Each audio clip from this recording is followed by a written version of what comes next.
Poursuivons avec la section 3.1.2 ici. On veut continuer un petit peu notre analyse de la fonction. On a vu le taux de variation moyen, c'est ce qu'on a fait dans notre dernière vidéo. Maintenant, on va aller voir à quoi ça ressemble si on y va instantanément. Parce que le taux de variation moyen, on avait besoin d'avoir deux points sur notre fonction, donc le point A et le point B, et on allait chercher qu'est-ce qui se passait en f de B et en f de A pour voir la différence entre ces deux positions-là sur notre fonction.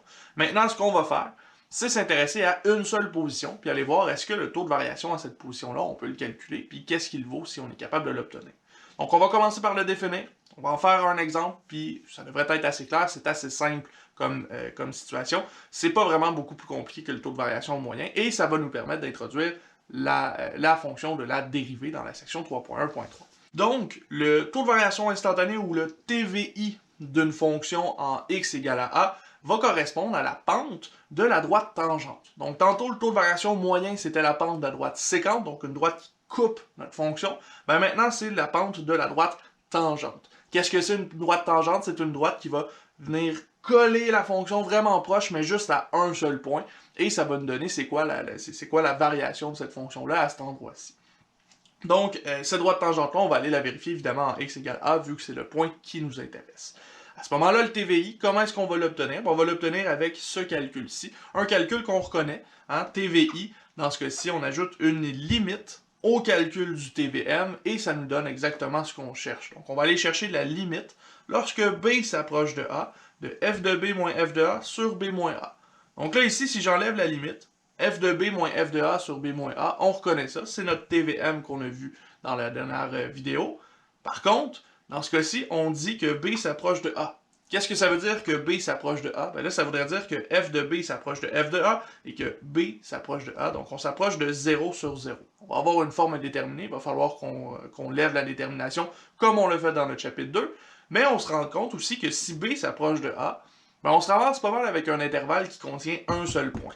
Parce que si le début de notre intervalle c'est A et que la fin de notre intervalle c'est aussi A, là ça veut dire qu'on est en un seul point, on est en x égale à A à ce moment-ci. On va essayer de faire des exemples là-dessus, on va l'essayer avec deux valeurs pour la fonction qu'on se donne ici, puis on devrait bien saisir qu'est-ce que ça nous donne. Ensuite de ça, je pourrais faire un petit dessin pour qu'on voit bien pourquoi est-ce que je dis la pente de la droite tangente à ce moment-là. Donc on y va avec l'exercice 3.4, vous avez ça encore dans vos notes. On a la fonction f de x qui est égale à 3x carré moins 4x plus 2. Et on veut chercher le taux de variation instantanée lorsque x égale à 1 et lorsque x égale à 2. Donc on va y aller avec les deux cas, un après l'autre. X égale à 1 pour commencer. Notre taux de variation instantanée, on l'a dit, c'est la limite lorsque b s'approche de a de la fonction f de b moins f de a sur b moins a. Mais là, ici, a, on le connaît, c'est x qui est égal à 1. Donc, on va changer ça pour 1. 1 ici et 1 ici. Donc, on obtient limite lorsque b s'approche de 1, f de b moins f de 1 sur b moins 1. On va aller chercher à quoi ça ressemble ça dans un graphique, dans une limite, pardon. Donc, notre limite, lorsque b s'approche de 1, on remplace ça par 3 fois b au carré, moins 4 fois b, plus 2, moins f de 1. Là, ici, f de 1, ça va être un chiffre, donc je vais le calculer. 3 fois 1 au carré, ça me donne 3, moins 4 fois 1, donc 3, moins 4, ça me donne moins 1, plus 2, ça va me donner plus 1. Donc, on va avoir moins plus 1, donc moins 1 dans ce cas-ci, au numérateur. Et finalement, au dénominateur, on a toujours b-1 dans ce cas-ci. Donc là, ici, on obtient la limite, lorsque b tend vers 1, de 3b carré, moins 4b, plus 2 moins 1, là, ici, ça va être plus 1, divisé par b moins 1. Et là, on remarque évidemment, lorsqu'on remplace b par 1, qu'on va obtenir 0 sur 0 en haut et en bas. Et ça, évidemment, c'est pas quelque chose qu'on est capable de résoudre. Il va falloir trouver une façon de solutionner ce problème-là ici. Et là, comme on a un b-1 qui annule le dénominateur, on sait que c'est ça ici qui va causer problème. Donc, on va vouloir factoriser en haut le 3b, 3b carré moins 4b plus 1. Donc, on va aller faire notre division à crochet, 3b carré moins 4b plus 1 divisé par b moins 1. Ici, b rentre 3b fois dans 3b carré. Donc, 3b fois b, ça me donne 3b carré. Moins 1 fois 3b, ça me donne moins 3b. On soustrait, on n'oublie pas nos parenthèses, sinon on va oublier d'annuler notre moins. Ici, les 3b carrés vont s'annuler, mais là, on a moins 3b. Donc, ce sera moins 4b plus 3b qui va nous donner moins b seulement. On descend notre plus 1. Et là, on va voir combien de fois est-ce que b rentre dans moins b. Ben, moins une fois, tout simplement. Ça nous donne moins b. Et moins 1 fois moins 1, ça nous donne plus 1. Et voilà, on arrive à 0. Donc, la division ici, on peut la faire. On peut donc indiquer que 3b carré moins 4b plus 1 est égal à b moins 1 fois 3b moins 1. C'est ça ici qu'on va utiliser pour remplacer dans notre limite. Donc, j'efface un peu, je me donne de l'espace, puis on va ensuite continuer notre limite. Donc, ma limite, lorsque b tend vers 1, devient b moins 1 fois 3b moins 1 divisé par b moins 1. Je simplifie les b moins 1 ensemble, et il va me rester la limite, lorsque b tend vers 1, de tout simplement 3b moins 1. Je vais évaluer ça ici. 3 fois 1, ça me donne 3 moins 1, ça me donne 2. Donc, ma limite, mon taux de variation instantanée lorsque x s'approche de 1, va être égal à 2. Donc, je suis en train de dire que la pente de la droite tangente à ma fonction f de x lorsque x est égal à 1, ben, ça va être égal à 2 ici. C'est ce que j'obtiens comme taux de variation instantanée. On va voir un petit peu plus tard là, dans le chapitre 3, probablement la semaine prochaine, on va voir que la dérivée de notre fonction ici va être donnée va être égale à 2 lorsque x est égal à 1, évidemment. On va peut-être même le voir un petit peu là, à la fin de cette semaine là, dans la section 3.1.3. Mais pour l'instant, on va aller faire avec x égale à 2, voir qu'est-ce que ça nous donne. Donc, on va refaire les mêmes étapes, mais cette fois-ci avec b qui s'approche de 2. On va avoir une légère différence de notre solution ici. Et là, dans ce cas-ci, le taux de variation instantané, ce sera la limite. Lorsque b s'approche de 2, on est rendu à x égale à 2, donc de notre fonction f de b, moins f de 2, divisé par b moins 2. Donc, cette limite-là, on peut la développer un peu. Lorsque b s'approche de 2, ben là, on va aller voir premièrement f de b, on l'a dit tout à l'heure, c'était 3b carré moins 4b plus 2. Et on soustrait à ça la valeur de f de 2. Donc, on remplace x par 2. 2 au carré, ça nous donne 4. Donc, on va avoir 3 fois 4. Ça va nous donner 12. Moins 4 fois 2, donc 12 moins 8, ça nous donne 4. Plus 2, ça nous donne 6. Donc, f de 2, ça vaut 6. On va soustraire 6 à la fin ici. On n'oublie pas de diviser par b moins 2.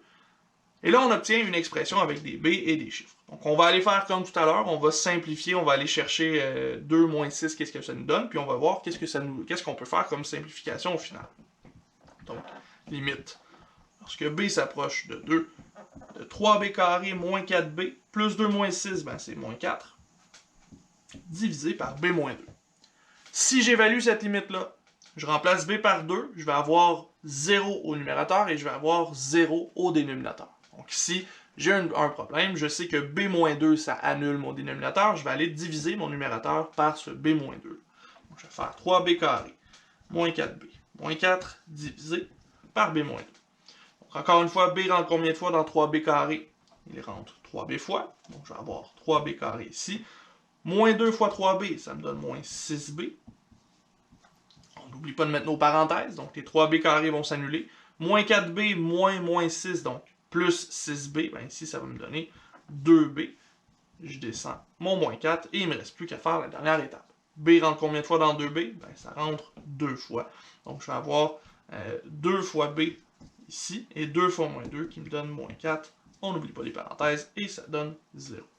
On a donc que 3b carré moins 4b moins 4, c'est égal à 3b plus 2 fois b moins 2 pour notre limite. Donc on va ramener ça dans la limite, puis on va pouvoir l'évaluer de cette façon-ci. Donc ici, ma limite, lorsque b s'approche de 2, devient la limite de b moins 2 fois 3b plus 2 divisé par b moins 2. Je vais pouvoir simplifier les b moins 2. Il va me rester la limite lorsque b s'approche de 2 de 3b plus 2. Et là, ici, je peux l'évaluer directement. Je remplace b par 2, donc 3 fois 2 plus 2. 3 fois 2, ça me donne 6, plus 2, ça me donne 8. Donc, le taux de variation instantané lorsque x vaut 2 va valoir 8 ici. Ça veut dire que si je traçais une droite tangente à la fonction f de x, ben la pente de cette droite-là, ce serait 8 dans ce cas-ci. Donc, ça fait le tour pas mal de ce qu'on va faire pour le taux de variation instantanée. C'est comme ça qu'on le calcule. C'est pas très compliqué, hein. En réalité, tout ce qu'on fait, c'est qu'on applique une limite à notre taux de variation moyen et on utilise les notions de limite qu'on a vues. Donc, on va simplifier la limite ici pour aller factoriser et faire sortir la valeur directe. À ce moment-ci, il ne nous reste plus qu'une chose à faire, une petite note, une dernière petite note, puis un petit dessin pour vous expliquer qu'est-ce que je voulais dire par la pente de la droite tangente, d'où est-ce que ça sort ça. On regarde ça, puis ensuite de ça, on aura terminé pour cette section-ci. Avant de se quitter, on finit juste par définir ce que c'est la dérivée en un point.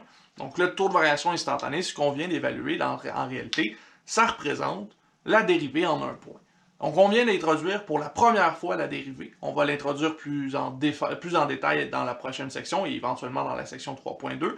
Mais on sait maintenant que lorsqu'on fait un taux de variation instantanée, on est en train de donner une dérivée. Donc lorsqu'on va chercher la variation instantanée d'une fonction en un point, on est en train réellement d'aller chercher sa dérivée en ce point-là. Donc on comprend que la dérivée, finalement, c'est juste la variation d'une fonction. Donc, ce qu'on se dit pour bien finir, c'est que la dérivée d'une fonction f de x en un point x égale à a, ça correspond au TVI, donc le taux de variation instantanée, de notre fonction évaluée en x égale à a. On va utiliser les notations suivantes pour représenter la dérivée en un point. On va dire df sur dx évalué, la barre verticale ici, ça veut dire évalué en x égale à a. Ou, de façon plus simple, on va écrire f' de a, f' pour dérivée et de a pour dire qu'on l'évalue en x égale à a. La deuxième notation, c'est la plus simple, à mon avis, c'est celle qu'on va utiliser le plus souvent, mais ça se pourrait qu'on utilise la première notation aussi si on en a besoin, on a besoin que ce soit bien clair ce qu'on est en train d'évaluer. Maintenant, la dernière chose que je voulais vous dire, c'est la remarque suivante. On a dit plusieurs fois qu'on parlait de la pente de la droite tangente. Ben là, ce qu'on est en train de comprendre, c'est que le TVI qu'on a calculé, c'est la dérivée en un point. Donc finalement, géométriquement, là, dans un graphique, la dérivée en un point, ça va correspondre à la pente de la droite tangente lorsqu'on est à ce point-là. Donc, qu'est-ce qu'on veut dire par là? Ben, pour faire ça, on va visualiser un petit peu à quoi ça ressemble le TVM. Okay? Le TVM, on a dit qu'on allait chercher la pente de la droite séquente pour les points AB. Donc ici, là, supposons que en noir, c'est la fonction f de x. À ce moment-là, si je faisais un TVM entre A et B avec les deux points qui sont ici, ben j'irais chercher premièrement la droite qui passe par les deux points et j'irais chercher la pente de cette droite-là. Lorsqu'on fait le TVI, le taux de variation instantanée, ben notre point B, on le rapproche du point A. Donc au lieu d'être ici, on le rapproche, on s'en va par exemple ici. Je vais laisser ici quand même pour qu'on voit qu'est-ce que ça voulait dire. Et dans ce cas-ci, notre point B se retrouve là. Ben, qu'est-ce qui se passe avec notre droite séquente ici? Ben, la droite séquente, elle suit toujours les points A et B. Donc, elle va être un petit peu plus verticale dans ce cas-ci. Ben, je rapproche encore le point B, je m'en viens ici par exemple. Encore une fois, j'ai rapproché ma droite séquente jusqu'à ce que j'arrive exactement au point A. Et là, au point A, la droite qu'on va aller chercher, c'est ce qu'on appelle vraiment la droite tangente. Donc tangente, ça veut dire que je vais passer très proche du point A sans toucher la fonction autour. Je vais toucher la fonction seulement lorsque j'arrive au point A.